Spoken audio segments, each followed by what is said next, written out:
आज प्रधानमंत्री जी का भाषण सालों तक याद करने वाले भाषण रहेगा। इसमें भारत के फॉरेन पॉलिसी, डिफेंस पॉलिसी और क्रॉस बॉर्डर टेररिज्म के साथ भारत ने कैसे रिस्पॉन्ड करेगा, इन सभी मुद्दों पर बहुत अच्छे क्लैरिटी के साथ पूरे देश के सामने प्रधानमंत्री जी ने अपनी बात रखी है। व्यक्तिगत रूप से मुझे प्रधानमंत्री जी के भाषण में दो महत्वपूर्ण चीज इंपॉर्टेंट लग रहा है।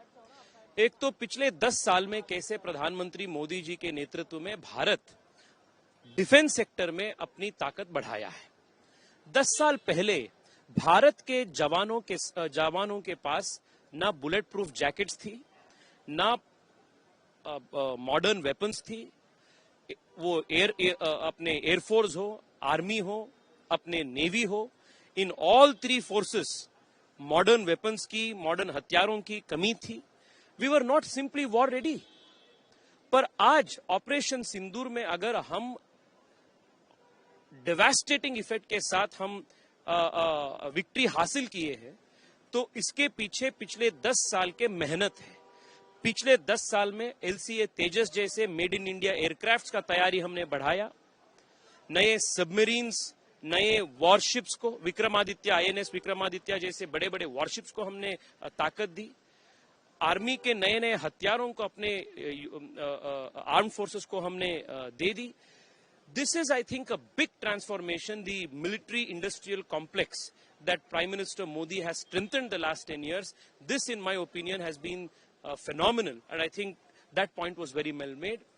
और दूसरी पॉइंट जो प्रधानमंत्री जी ने बहुत अच्छे रूप से भाषण में उल्लेख किया, वो कैसे कांग्रेस पार्टी पाकिस्तान के PR एजेंसी जैसे भारत में काम करती है, वो इसके बारे में। आप देखिए, हम यहाँ पार्लियामेंट के पुराने पार्लियामेंट के पास हम खड़े हैं। 2001 में जब यहाँ पार्लियामेंट पे अटैक हुई, तब कांग्रेस पार्टी के गृह मंत्री, उसके बाद जो गृह मंत्री बने चिदम्बरम साहब ने, अफजल गुरु के इन्वॉल्वमेंट पर उन्होंने प्रश्न उठा दिया। और पिछले 2-3 दिन में कांग्रेस पार्टी पहलगाम के भी अटैक में भी पाकिस्तान के इन्वॉल्वमेंट पर प्रश्न उठा रहे हैं। I don't know what contract the Congress party has one to be the exclusive PR agency for Pakistan in India, but this is extremely shameful. प्रधानमंत्री जी ने अपनी भाषण में इस कांग्रेस पार्टी के डुप्लिसिटी को भी बहुत अच्छे तरीके से एक्सपोज किया है।